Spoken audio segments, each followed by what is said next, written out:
Welcome back to another episode of the Two Balls, One Basket podcast presented by Playbook Sports. As always, I am your host, Jordan. With me today is former Playbook member, now a member of Five Reasons Sports, Major Passons. Did I say that correctly? Yeah, you nailed Of course I did. I nail everything. it. Just natural. All right, Major, what's popping? How are you? I'm doing good. If the Heat would win some games, I'd be doing a little bit better. But Don't even get me started. That was actually the first topic. So the Heat are on a 3-game losing streak. The first two, you can deal with. yeah, it But is they what it is, just right? lost to the Wizards, the worst team in the fucking league.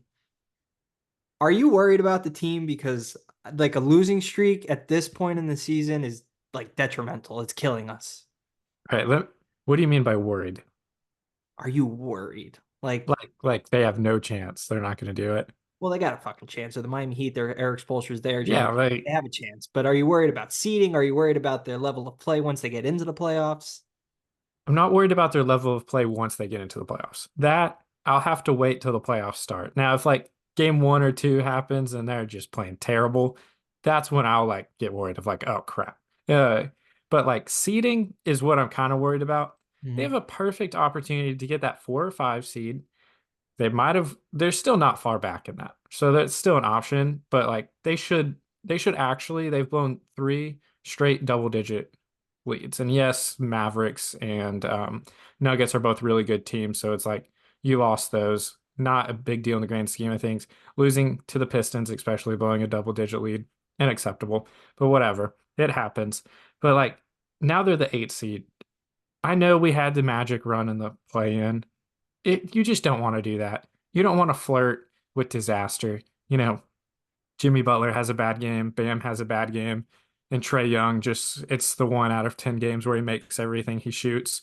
You might lose that game, right? Then you're playing maybe Chicago or you're playing the Pacers, and yeah, they've had some injuries, but still they put up a crap ton of points and they have Halliburton, and so it's like you just don't want to play with that fire, right? Mhm. We almost saw it last year. They almost got they almost got booted. I mean, they had a massive comeback at the end. Um,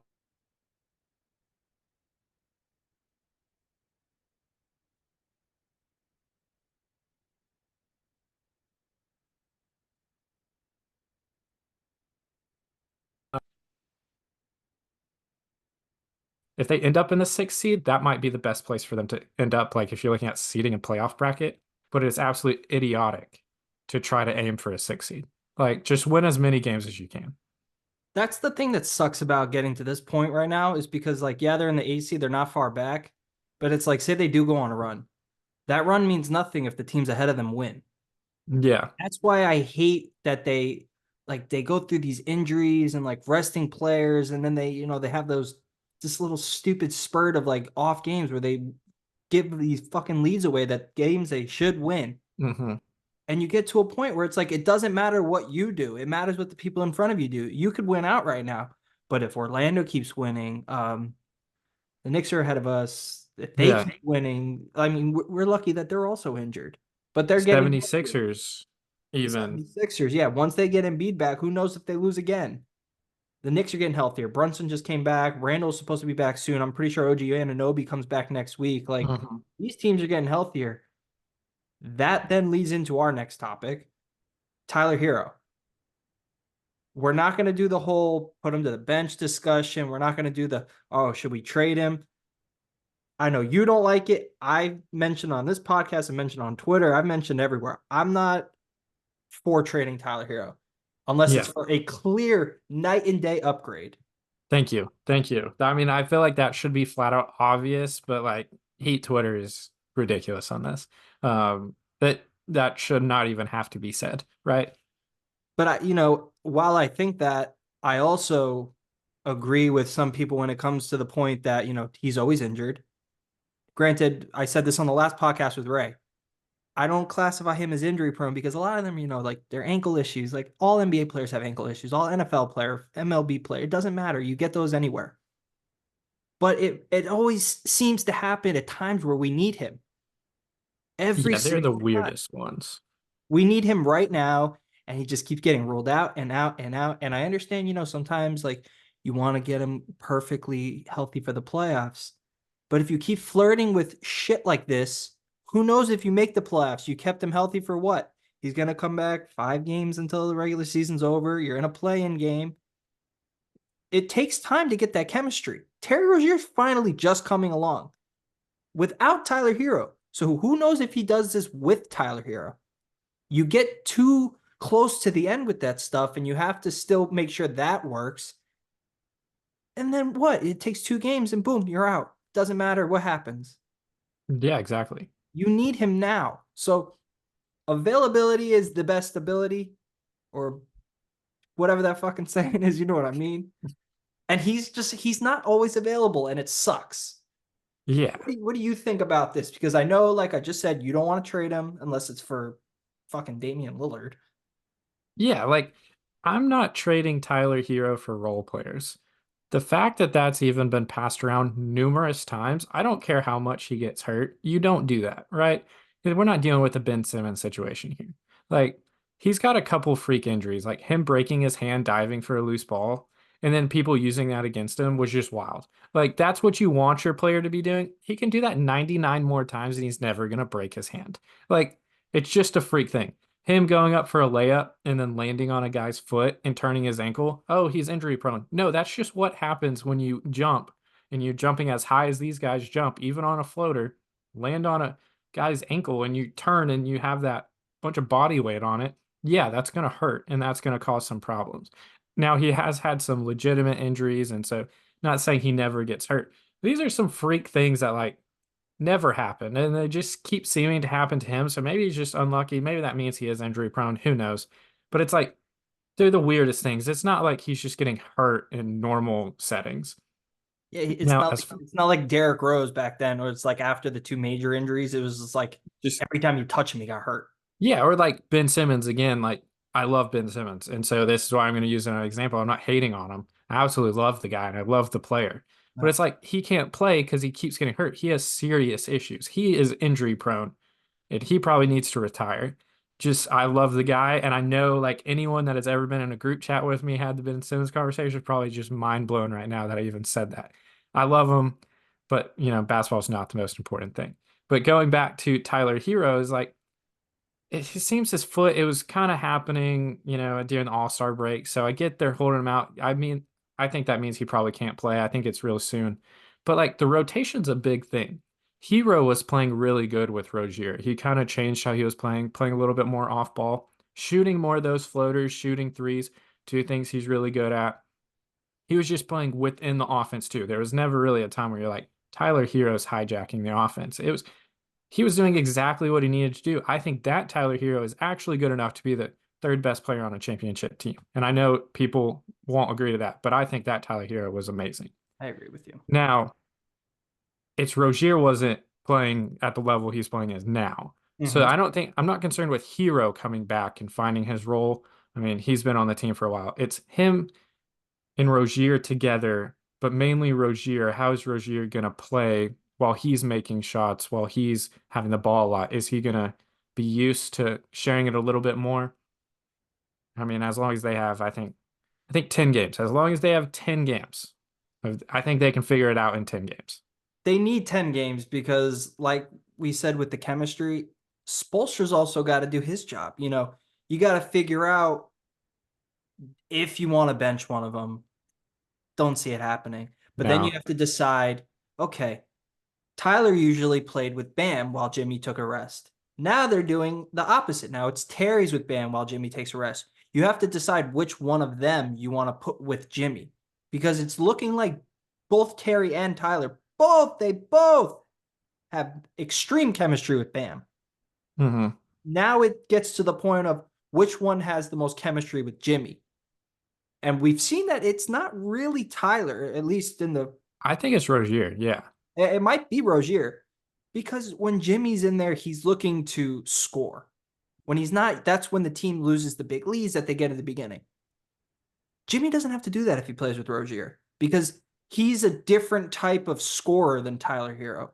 They're Hmm. similar, but Rozier does different things. Rozier is a better off balance 3-point shooter. Rozier gets to the basket better because I think he's quicker. I think he's shiftier. There's just That's different that big things. thing. You got to Getting to try the different basket. things. That's why it's important. I was happy that they did this trade before the trade deadline because then you could see what works. Then Tyler got hurt, so you didn't really get to see what works. I think Jimmy missed a couple games, and then Rozier hurt his knee.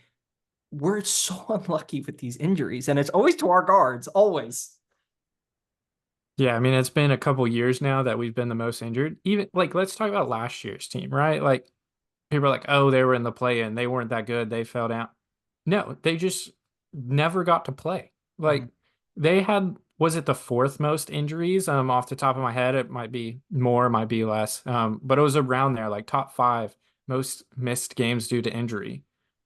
And so it's like we couldn't really even evaluate them properly. And this team kind of has that a little bit. I think we can evaluate them properly. They have all the tools to win a championship, except for if they beat the Nuggets, possibly.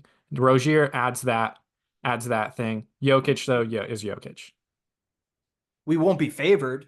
No, we won't be A lot of favored. people won't think we can, but there's like possibility we could. Yeah, there's a possibility. There's a puncher's chance, right? Like that's the one where that's the one series all playoffs where I'm like, eh, I don't know about that. But like last year, we couldn't do that, and they're like, oh, this miraculous run out of nowhere. It's like they were the one seed when they were healthy. Well, I mean, they weren't even super healthy then, but when they were way more healthy, they were Mm-hmm. the one seed. Now they're the eight seed because, our star players have played a combined 10 games together. And now this year, it's turning into that same feeling, but at the worst possible time. It's at the end of the year, starting to get to that. Spo needs to figure out rotations. Like you're saying, Spo needs to do his thing. Spo treats the regular season as, let's learn. And now it's kind of that time of, okay, we've got all this data, we've learned a lot. Now we need to solidify pairings and trios, all this stuff. And it's like, well, I can't really because everyone's hurt. And I think Bam's actually hurt too. I know we haven't seen anything, but ever since he collided and been down, he's been off. Not an excuse. He should still have played better. Played better last game, but he still should have been able to, finish some buckets and do all that stuff. But I think they don't have another big. You're not going to roll out there Orlando Robinson as your starter and then Jokic the backup, or sorry, Jovic the backup five. Like that's a recipe for disaster. And yes, they've lost games. So maybe it wouldn't have mattered anyways. Yeah, it But comes playoff time though. Kevin Love's your backup five because at that point your rotation's what, 8 players, and Bam's not going to take this 7, 8, 10 minute rest that he usually takes. He's going, he's drinking water, wipe some sweat off, get your ass back in. I think Love's the starting four You think? and potentially the backup five. I don't know how they're going to figure that out, but he's my favorite options for both of those. And so, like you said, I don't think Bam's going to be sitting too much in the playoffs. So I think that's why they might be able to figure it out. That's actually funny. This is the third straight topic that you've like led into. I And I wanted have to no ask clue what you, we're like, talking about today. are you worried about Bam? No, Because I'm not. I don't know. I don't know what's happening to him. He may be injured because I saw the defensive ratings down a little bit. Yeah. Yeah, it's Usually weird. that usually collides right with him. The mid range jump shot's not looking that good anymore. He's been relying on it even more, which is weird because when he Yeah. used to try to shoot it. He saw it wouldn't go in, and then he'd be like, "All right, I'm abandoning this altogether." Now he started to shoot it. He made it. Now since that little collision, it's not been going in, and he won't do anything else besides shoot it. Yeah. And he's hesitating at the rim. I'm not worried about him. Bam's Why the would I type be of worried? player too that when you see as soon as he goes up, you'd be like, back rim, oh, front rim. You know if it's going in or not. Yeah. He's like one of the worst mid-range shooters in the league, statistics wise. He's in the 30%. I'm not sure the exact number, but he's in the 30s, which is like, I think he's a much better shooter than that. But he relies on it way too much sometimes. Like he That's the has got only to have a reason he's good that low. balance. Only reason he's that low. Yeah. Like I think he's, especially for a center, pretty good mid-range shooter.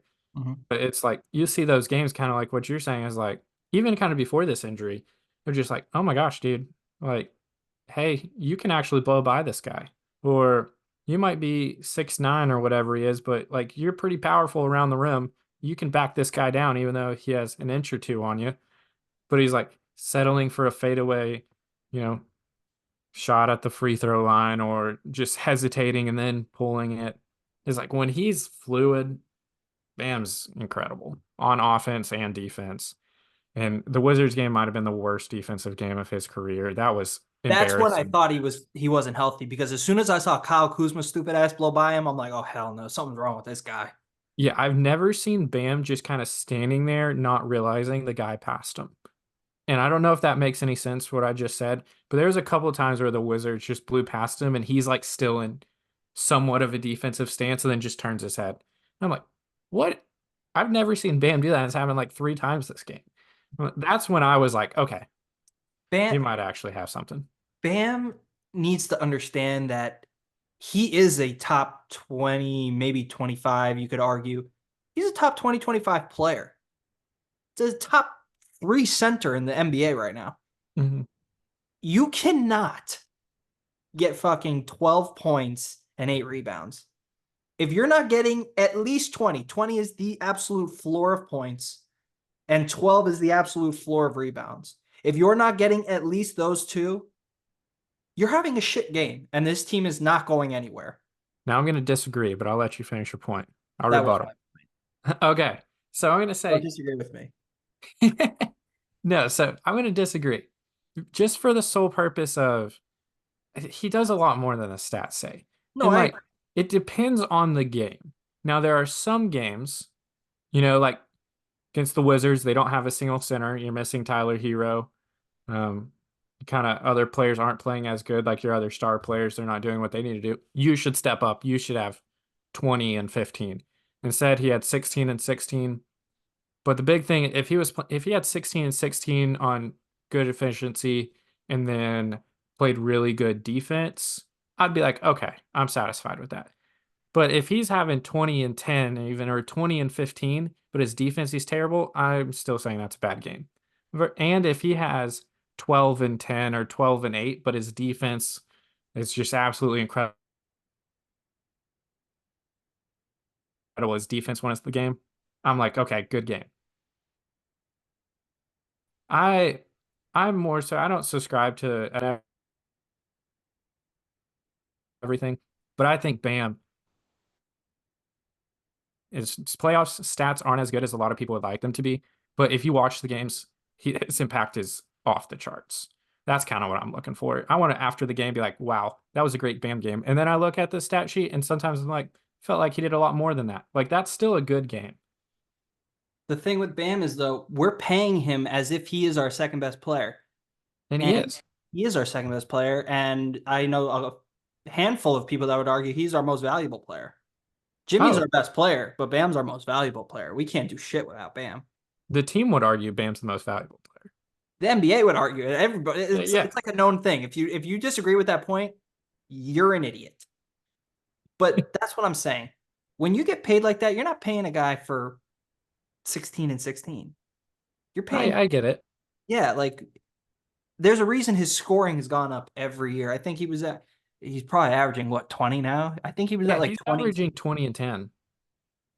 which is granted, you can't really compare that now because everybody's averaging like 39. Yeah, it's hard. Like 20 and 10 is not what it used to be, but 20 and 10 is still good. Like 20 and 10 is like middle of the pack. And it's you're it's better than middle of the pack. Let's be for a honest here. center, For a center, that's still good. I don't know how many guys are averaging a double double, especially 20 point. But like we got to take into account defense, and I think that gets thrown away. the defense is what's slept on with him. Yeah, the And you fact know he it's doesn't slept have on like because 3 defense player of the years, is right ridiculous. there, there's a reason. Like, how is he not even nominated? I don't care if he wins it. He doesn't care if he wins it. He wants to win it. He doesn't give a shit. But the fact that he's not even nominated, that's what's killing him. That's what's killing the fan base. That's what's killing everybody. It's pathetic. Yeah, he keeps getting defense's second team. He keeps finishing top 5 in defense player of the year, but it's never the favorite somehow. If my hot take, I've said this when I was with Playbook all through the offseason, everything. If Dame was in Miami, Bam would be defensive player of the year. Probably. I fully believe it. Or if Bam averaged 25 to 28 points, he would be defensive player of the year.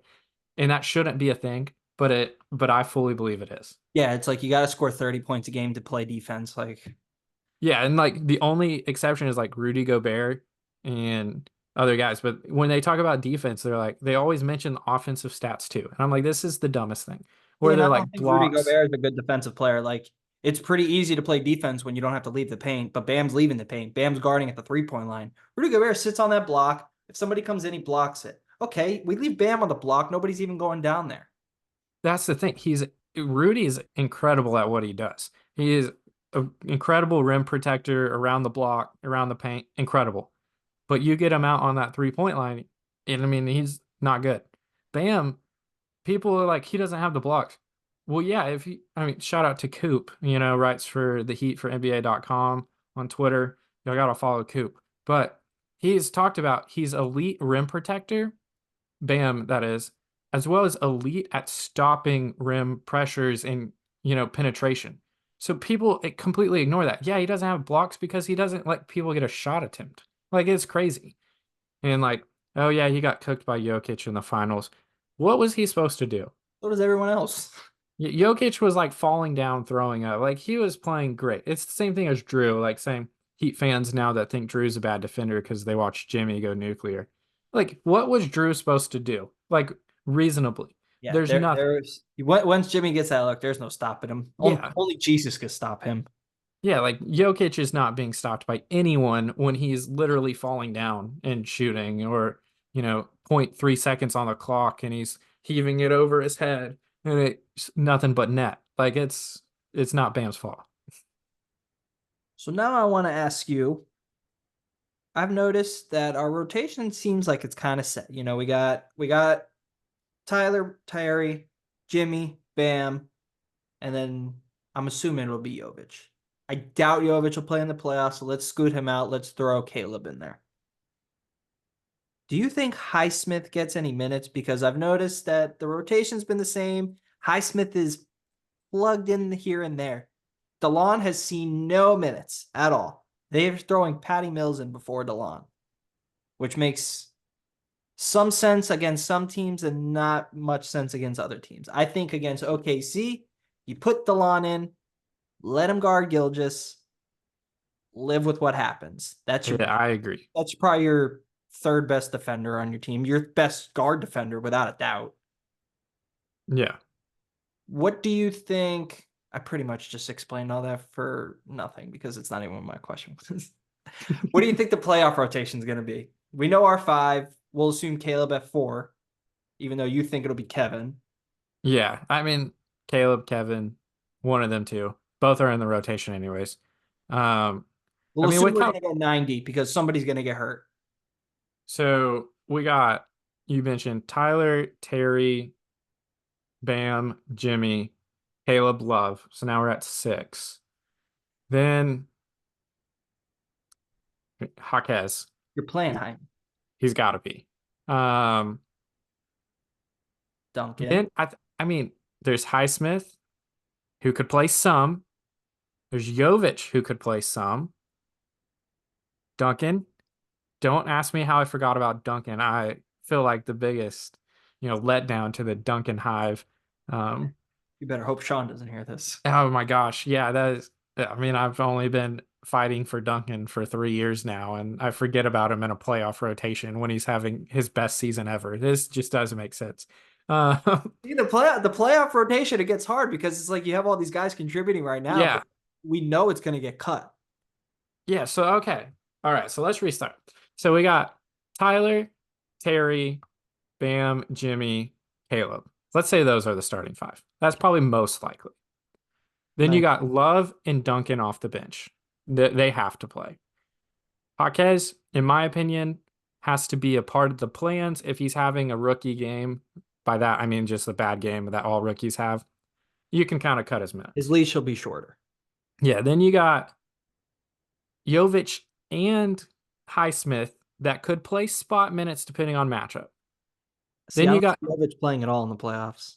I don't think he'll play much, but I could see it against like I don't know, trying to think of a team off the top of my head. Let's say Boston if they need scoring or size or something. God. So I could see that, see them trying it. I'm not saying it's going to happen or anything, but I can see it. Um, I don't think Patty will play. I don't think so either. I used to think DeLon would play, matchup dependent. Nah, I don't know what's happening now. But see, I don't understand because I feel like DeLon right now is such a commodity for an Eastern Conference contender because the Eastern Conference is just full of these guards. You know, you got Dame in Milwaukee, you got Maxey in Philly, you have Tyrese Halliburton in Indiana, you got Drew or Jalen Brown. He could probably guard Jalen Brown in Boston. Like those are guys that you brought him in to guard. that's what, Why wouldn't you?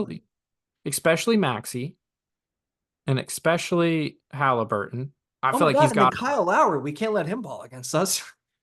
yeah, I mean, oh my gosh. I can already see it. Game 3, we're playing the 76ers in the 4-5 matchup.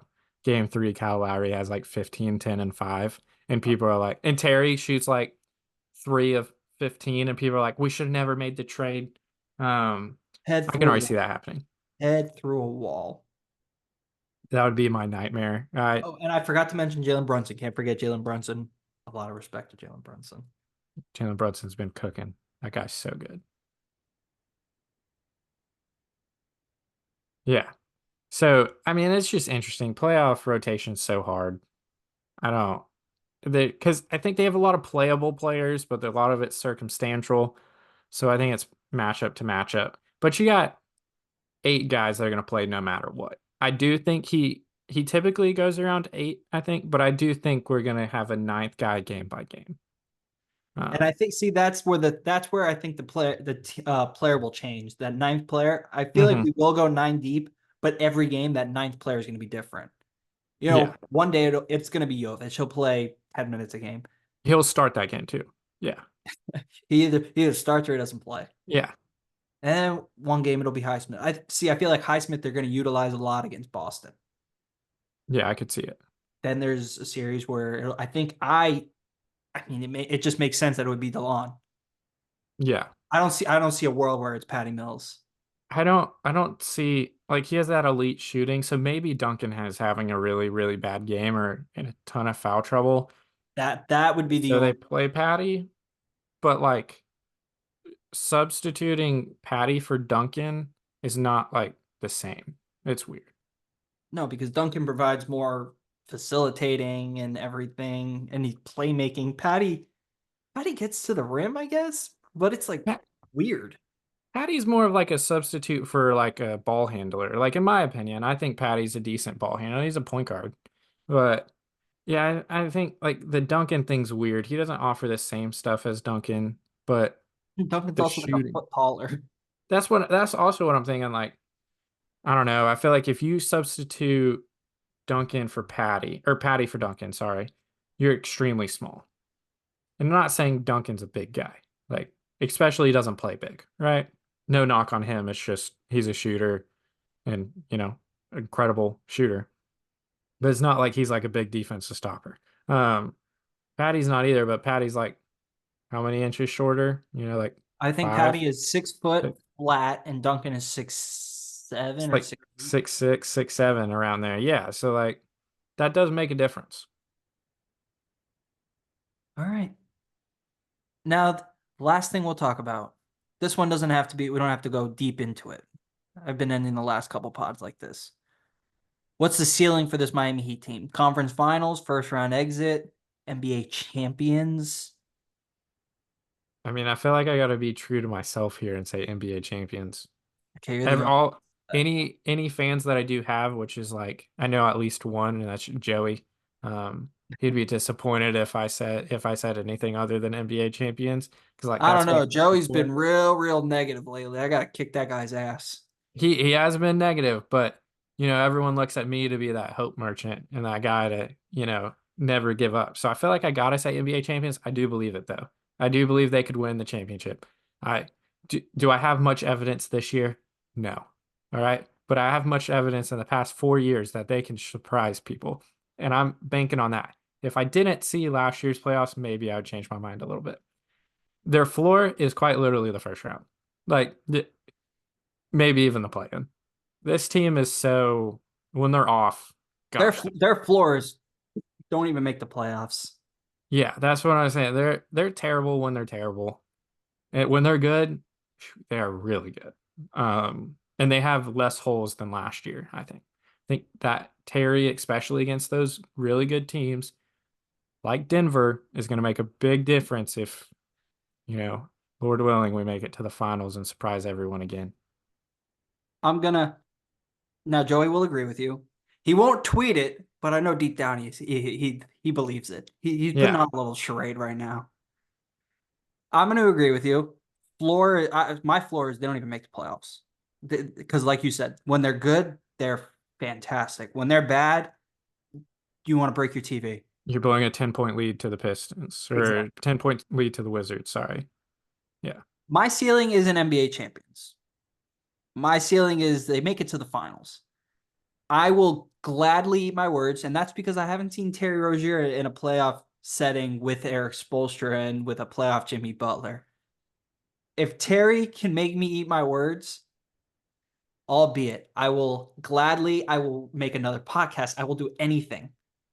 But right now, just from what I've seen from this team, I'm like you said, based off last playoffs, which kind of fucking sucks that, like last year we were like, oh, this team sucks, and then that happens, and now you're like, oh, well, who cares about the regular season? As soon as they get to the playoffs, But they're just gonna turn it on.